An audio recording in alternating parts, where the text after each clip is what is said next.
अनुराग विदेश में एक बड़ा डॉक्टर बन गया था। वो कुछ महीनों की छुट्टियां लेकर भारत आ रहा था, पर दुर्गा देवी इसी बात को लेकर पूरे घर को सिर पर उठाए बैठी थी। दुर्गा, बस भी करो, कितना खून जलाओगी?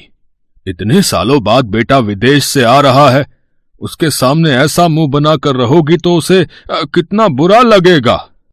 तुम क्या समझ रहे हो? मुझे अपने बेटे के आने की खुशी नहीं है, पर तुम अच्छी तरह जानते हो मेरे गुस्से का कारण क्या है। फोन पर उसने बोला है कि उसने एक विलायती लड़की से शादी कर ली है। अरे, अपने देश में लड़कियों की कमी थी जो एक विलायती बहू लेकर आ रहा है। दुर्गा, तुम किसी से बिना मिले कैसे उसके बारे में अपनी राय दे सकती हो? क्या पता हमारी विलायती बहू संस्कारी और अच्छे स्वभाव की हो, है? अब थोड़ा मुंह ठीक कर लो। मेरी बात हुई थी अनुराग से फोन पर, वो एयरपोर्ट से टैक्सी पकड़ चुका है, कुछ ही देर में आता होगा। अनुराग ने विदेश में ही ग्रेसी नाम की एक अंग्रेज लड़की से शादी कर ली थी, जो कि उसी की तरह एक बड़ी डॉक्टर थी। दुर्गा, टैक्सी की आवाज आई है, लगता है अनुराग आ गया। प्रणाम माँ। प्रणाम बाबूजी। माँ, ये ग्रेसी है, आपकी बहू। ये अंग्रेजी मिली थी इसे शादी करने के लिए। नमस्ते माँ जी। नमस्ते बाबूजी। अरे बस बस, जीती रहो बहू। अनुराग बेटा, बहू को घर के भीतर ले चलो। अनुराग, बहू को हिंदी के ये थोड़े बहुत शब्द सिखाकर लाया है क्या? माँ जी, मुझे हिंदी आती है। मेरी मॉम इंडियन है, उन्होंने मुझे हिंदी बोलना सिखाया है।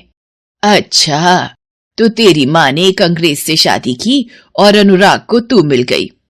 दुर्गा, कुछ तो सोच समझ कर बोला करो। बहू को आए अभी 2 घंटे भी नहीं हुए और तुम शुरू ही हो गई हो। सही तो कहा मैंने, कौन सा कुछ गलत बोला? अच्छा सुनो बहू, हमारे यहाँ के रीति रिवाज के अनुसार शाम को मोहल्ले की औरतें मुंह दिखाई के लिए आ रही हैं, तो उनके सामने अपना विलायतीपन कुछ कम झाड़ना। माँ, ग्रेसी भले ही विदेश में पली बढ़ी है, पर उसके संस्कार बिल्कुल हमारे जैसे हैं। शाम को मोहल्ले की औरतें मुंह दिखाई के लिए आती हैं। बहू, ये साड़ी का पल्ला सिर पर करके जाना, बेकार में मोहल्ले वाली कहेंगी कि मैंने अपनी बहू को कुछ सिखाया नहीं। दुर्गा देवी जी, बहू तो आपकी विलायती है, पर संस्कार आपने इसे देसी बता दिए हैं। वैसे घर के काम वगैरह आते होंगे, वरना सुना है विलायत में तो डिब्बा बंद सामान खोलो और खा पी लो। नहीं आंटी, मैं खुद खाना बनाती हूँ, मैंने सब कुछ अपनी मम्मी से सीखा है। बाकी तुम सब जानती ही हो, संस्कारों की बात आए तो दुर्गा देवी का नाम ही लिया जाता है। इस तरह ग्रेसी चुपचाप अपनी विलायती सास को खुश करने की कोशिश में लगी रहती। ये क्या बना रही हो बहू? माँ जी, टमाटो सूप बना रही हूँ, आप सबके लिए। ठंड भी बढ़ गई है, सूप सर्दियों में पीना सेहत के लिए फायदेमंद है। तभी मैं सोचूं मेरा अनुराग इतना कमजोर क्यों हो गया है। तो उसे बिना मिर्च मसाले और बिना देसी घी खिलाए ये उबले टमाटर पीने को दे देती होगी, तभी तो बिल्कुल पतला डंडी हो गया है मेरा अनुराग। सामने से हट, आज मैं अपने अनुराग को देसी घी डालकर आलू के पराठे खिलाऊंगी और थोड़े से देसी घी के आटा लड्डू बनाकर रख लेती हूँ, कुछ तो घी जाए मेरे बच्चे के शरीर में। दुर्गा, तुम शायद भूल रही हो, हमारे बेटा बहू डॉक्टर हैं, अपने शरीर की देखभाल उन्हें पता है किस तरह से करनी है। तुम कुछ ज्यादा ही सोच रही हो। लाओ बहू, ये गर्म गर्म टमाटर सूप मुझे दो। अरे, बड़ा ही स्वादिष्ट बनाया है बहू, जीती रहो। माँ, बस और नहीं, मैं पहले ही 2 देसी घी में लिपटे पराठे खा चुका हूँ। सच में आज मुझे पता चल गया बहू ने तुझे खिलाना पिलाना छोड़ दिया है, इसलिए तेरी भूख कम हो गई है। पहले तू मेरे हाथ के आलू के 6-6 पराठे खा जाता था, विलायती लड़की से शादी करके तू उसके जैसा ही बन गया है। तभी रसोई में सब्जियों को काट कूट कर पता नहीं क्या बना रही है। माँ जी, मैं सिजलर बना रही हूँ, ये खाने में बहुत टेस्टी होता है, आप एक बार खाकर तो देखो। माँ, मुझे सिजलर सलाद बहुत पसंद है, इसलिए ग्रेसी अक्सर मेरे लिए ये डिश बना देती है। अब तो मुझे पक्का यकीन हो गया कि मेरा बेटा भी विलायती बहू के साथ विलायती ही बनता जा रहा है। ग्रेसी, हम जब से आए हैं मैं देख रहा हूं कि माँ तुम्हें बात बात पर ताना देती रहती है। तुम्हें उनकी बात का बुरा तो नहीं लगता ना? नहीं अनुराग, मैंने तो उनकी बातों को कभी दिल पर लिया ही नहीं। अगर वो आपकी माँ है तो मेरी सासू माँ भी तो है, और एक ना एक दिन मैं जानती हूँ मैं उनके दिल में जगह बना ही लूंगी। तुम्हें अपनी वाइफ के रूप में पाकर मैं बहुत खुश हूं ग्रेसी। इसी तरह कुछ दिन बीत जाते हैं। एक शाम, कल सुबह ही निकलूंगी, शाम तक पहुंच जाऊंगी। रात का प्रोग्राम है मालती बहन के घर, और गोद भराई का प्रोग्राम है, तो औरतों के बीच तुम लोग जाकर क्या करोगे? मैं ग्रेसी बहू को लेकर चली जाऊंगी, परिवार से मिलेगी, कुछ हमारे रीति रिवाज भी सीखेगी। माँ, तुमने ग्रेसी को ये क्या बना दिया है? इतनी भारी साड़ी और इतने गहने लाद दिए हैं। अरे तो खानदानी बहू है, सारी बिरादरी देखेगी तो क्या बोलेगी? सास ने कोई जेवर तक नहीं पहना रखा। बहू विलायती है तो सास को तो देसी रहने दो। दुर्गा देवी ग्रेसी को लेकर गांव के लिए निकल जाती हैं। गांव पहुंचकर, बहू गांव आ गया है, सिर को पूरा ढक लो। ये गांव है, यहां हर घर में बहुएं सिर को पल्ले से ढककर रहती हैं।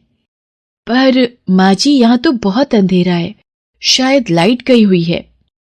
बहू, ये हमारा गांव है, तुम्हारा विलायत नहीं। यहां अक्सर बत्ती गुल ही रहती है और आती जाती रहती है। माँ जी, लगता है मेरे पैर गीली गीली मिट्टी में पड़ गए हैं। ये तो बदबूदार मिट्टी है माँ जी। बहू, ये बदबूदार मिट्टी नहीं, शुद्ध खुशबूदार गाय का गोबर है। इसके उपले बनाकर चूल्हा और अंगीठी जलाते हैं जिस पर खाना बनता है। अच्छा, सचमुच इंडिया कितना क्रिएटिव है, नए नए आइडियाज खोजता रहता है। आओ आओ दुर्गा भाभी। अच्छा, तो ये है विलायती बहू। शहर में तो देसी सास विलायती बहू की जोड़ी खूब रंग जमा रही होगी। वो तो है दीदी, अब मुझ जैसी सीधी सास हर किसी की किस्मत में नहीं होती ना। ये ताना बहुत बढ़िया मारा है भाभी तुमने, तुम तो बिल्कुल भी ना बदली हो। चलो आ जाओ, अपनी बहू से तो मिलो। आओ ग्रेसी बहू, तुम भी आओ। पूनम देखो, दुर्गा भाभी और उनकी विलायती बहू तुम्हारी गोद भराई की रस्म के लिए आई हैं। ग्रेसी, तुम बहुत सुंदर हो, तुम्हारे सुनहरे बाल तो बहुत खूबसूरत है। तुम भी बहुत प्यारी हो पूनम। कौन सा मंथ मतलब महीना चल रहा है पूनम? ये लो, इसकी डॉक्टरी शुरू हो गई। ग्रेसी, मेरा 7वां महीना चल रहा है, 2 महीने और अभी बाकी है। इस तरह सब लोग बातें करने लगते हैं और पूनम की गोद भराई की रस्में शुरू हो जाती हैं। ग्रेसी को यह सब देखकर बहुत अच्छा लग रहा था। तभी अचानक, माँ जी, मेरे पेट में दर्द हो रहा है, वो भी रुक रुक कर। अरे, मेहमानों की भीड़ भाड़ में हो जाता है। अभी तुम चुप करके बैठी रहो बहू, अभी और रस्में बाकी हैं। क्या हुआ मालती दीदी, पूनम कुछ बोल रही है? कुछ नहीं भाभी, मेहमानों के बीच थोड़ी थकावट हो गई है, शायद इसीलिए पेट में दर्द बता रही है। पूनम, कैसा दर्द हो रहा है तुम्हें? मुझे थोड़ा सा बताओ। पता नहीं ग्रेसी, मीठा मीठा दर्द हो रहा है, कभी उठता है कभी रुक जाता है। ये लक्षण तो लेबर पेन के हैं। पूनम, मुझे लगता है तुम्हें लेबर पेन स्टार्ट हो गए हैं, यानी कि बच्चा होने का दर्द। अरे, अभी तो 2 महीने बाकी हैं, अभी कैसे बच्चा हो जाएगा? तुम भी कमाल करती हो ग्रेसी बहू। बुआ जी, जरूरी नहीं कि बच्चा पूरे 9 महीने बाद ही हो। कई बच्चे 7वें महीने में भी हो जाते हैं, जिन्हें हम प्री मैच्योर बेबी कहते हैं। माँ जी, मेरा दर्द बढ़ते ही जा रहा है, बर्दाश्त के बाहर हो रहा है। कुछ कीजिए माँ जी, बहुत भयंकर दर्द उठ रहा है। अब क्या होगा? रामकली दाई तो अपने बेटे के घर शहर गई हुई है, अब क्या होगा?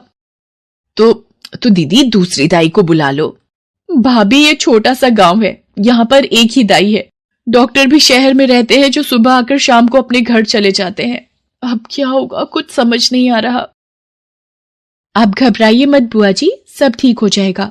मैं पूनम को कमरे में लेकर जाना चाहती हूँ। मैं करूंगी पूनम की डिलीवरी, जिसमें मुझे आपकी मदद चाहिए। पर तुम कैसे करोगी? मुझे तो बड़ी घबराहट हो रही है। मालती दीदी, तुम भूल गई हो, ग्रेसी विलायत में बच्चों की एक बड़ी डॉक्टर है। मुझे अपनी बहू पर पूरा विश्वास है।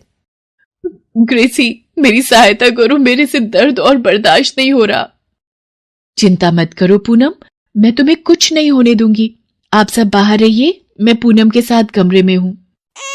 और कुछ देर बाद ग्रेसी एक छोटे से बच्चे को हाथ में लेकर मालती के पास आती है।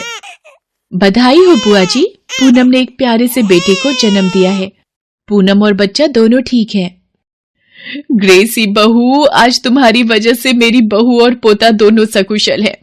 जीती रहो बहू, हमेशा खुश रहो। मुझे अपनी विलायती बहू पर गर्व है। वो अंग्रेजी में क्या कहते हैं? I am proud of you. माँ जी, आप भी तो मेरी बेस्ट मदर इन लॉ हो। लव यू माँ जी। और ग्रेसी का अच्छा व्यवहार उस दिन सबका दिल जीत लेता है। कहते हैं ना, व्यक्ति अपने चरित्र से महान बनता है। ये बात उस दिन दुर्गा देवी को समझ आ गई थी।